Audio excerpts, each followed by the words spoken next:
In the year 2000, an American journalist at the World Economic Forum's annual meeting in Davos asked a simple question about the man who assumed the Russian presidency just weeks prior. Who's Mr. Putin?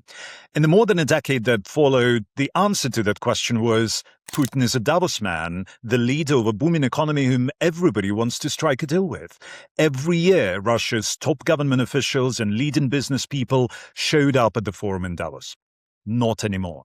26 years later, Russia is in the midst of its disastrous war in Ukraine, its economy is under heavy sanctions, and the only deal with Russia that anyone is talking about is a peace deal with Ukraine. Vladimir Putin is a murderer. He's a liar on his best day. And what we're seeing in Ukraine are his worst days. You can't trust him. We have to have, beyond Ukraine and the United States, we also have to have eyes on it from NATO allies, particularly those in the area, to make sure that we have a lasting and fair peace. But I think we have to look at everything that Vladimir Putin says and run it through a truth filter because he simply can't be trusted. Russia does want to recreate the empire. Putin is afraid of losing relevance. He's losing relevance because he's a failure, and he's failing the Russian people. He's failing in Ukraine. This year in Davos, hundreds of political leaders discussed Russia without anyone from Russia involved. The question was how to deal with a country that is no longer a partner but rather a threat to everyone else in the room. The spotlight then moved from Moscow to Russia's neighbors, who warned attendees about what Putin and Russia might do next, or even might do to them. I would like to move away or to push away the illusion that if the peace deal will be done, I hope that it will be sooner or later, Russia will refuse to have imperialistic ambitions. I don't see any signals that it might happen because the Kremlin's regime is as it is, and even the change of Kremlin's regime probably will not mean the radical changes in the policy of Russia, because from time to time I hear what the Russian opposition leaders are talking about. Actually, they are presenting the same ideas, and those ideas are, first of all, expansionist policy of Russia. With Russia out of the room, Davos delegates discussed the state of its wartime economy. Russia's neighbors, including European Union members, have supported crippling sanctions against Moscow, the severity of which shocked many, even Europeans. But the Russian economy did not collapse. Instead, it enjoyed a moderate wartime boom.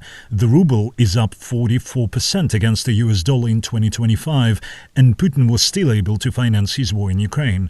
That all may start to change this year, however. The information we receive, of course, is not very encouraging for the state of Russian economy, and I think Russian economy is just deteriorating and have had a lot of macroeconomic problems, disbalances, and I think this is a matter of time when they will switch into the stage of stagflation, stagnation and high inflation at the same time. Russia's key interest rate is at 16%. The IMF predicts the Russian economy would grow only 0.8% this year. Leaders of the countries bordering Russia have called on the EU to keep piling on sanctions. But as Moldovan Prime Minister Alexandru Munteanu told Davos, the impact on Russia's aggressive posture may not be quick. It's not the question whether it's going to collapse. It's the question when it's going to happen, the question of timing. And I'd say that, well, in case of Russia, if we look deeper, I think Putin has a very unique type of population, which is very docile and in the same time very supportive. Moldova is feeling heat from Moscow. The Kremlin attempted to interfere in the Moldovan elections just a few months ago, a widely accepted claim that Russia denies. US Senator Tom Tillis underscored at Davos the importance of protecting Moldova against potential Russian threats. Success in Ukraine immediately threatens Moldova. We have a relationship with Moldova. Thank God they won the elections there. Russia tried to do everything else through hybrid warfare that's occurring across the globe.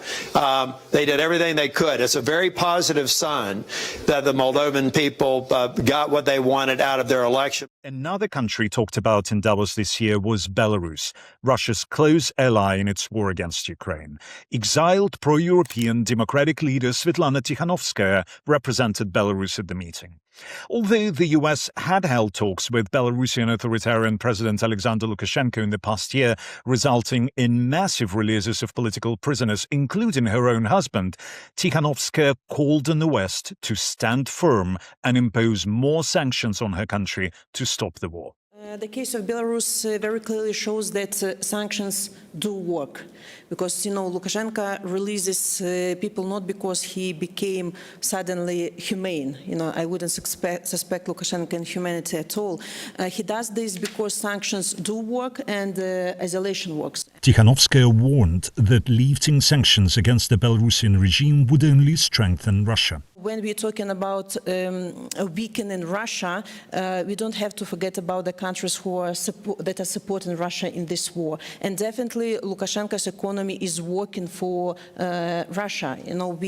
About 200 Belarusian enterprises are producing military stuff for Russia's war. Most of Russian missiles complexes, are using Belarusian chassis, and Belarusian banks are used for military contract. So that's why it's very important to harmonize sanctions between the Belarusian regime and Russia to avoid usage of these loopholes. Lithuanian President Gitanas Nausėda agreed with Tikhanovskaya that the West needs to, in his words, punish Belarus the same way it punishes Russia. You can imagine they produce enormous amounts of guns, ammunition, equipment. And do you think they will leave those goods idle when the peace deal is over? I don't think so, because we know the origin of Russia, we know their ideas, messianism idea, first of all, and I think this is a matter of concern. If that pressure on Belarus works, Tikhanovskaya hopes to be back in Davos someday to represent the free and democratic Belarus. That same hope was harbored once by former member of the Russian parliament, Ilya Ponomaryov, who attended Davos in Russia's boom years, but later became the only Duma deputy to vote against Russia's annexation of Crimea. Ponomaryov fled Russia soon afterward, leading various anti-Putin initiatives. He visited the forum in Davos this year, and I caught up with him in Washington later to ask him how the perception of Russia has changed at Davos and whether Russia and Putin are still relevant. He described to me how Russia, formerly a strong Davos favorite, now is the forum's ghost. Still much talked about, but mostly in terms of how to negate Moscow's harmful moves. It's a threat, and as a threat that would affect world prices. It would affect the policies of particular states. It created a whole new market of defense tech worldwide. It fuels a lot of cryptocurrency transactions. It affects the global drug trading. So Russia of today actually presents a lot of factors of influence in the everyday life all across the planet. Way more than it was before, just with one minor remark, that this influence is not positive. Now that Russia had faded from Davos, the attention has moved to Moldova and Belarus, and even more so to Ukraine, which Ponomaryov, now a Ukrainian citizen, says is becoming the stable Western partner that Moscow aimed to be. Ukraine is no longer a passive victim, is no longer a passive factor, is no longer an object, but it becomes more and more a factor and the subject of global politics, especially in Europe and especially in Eastern Europe.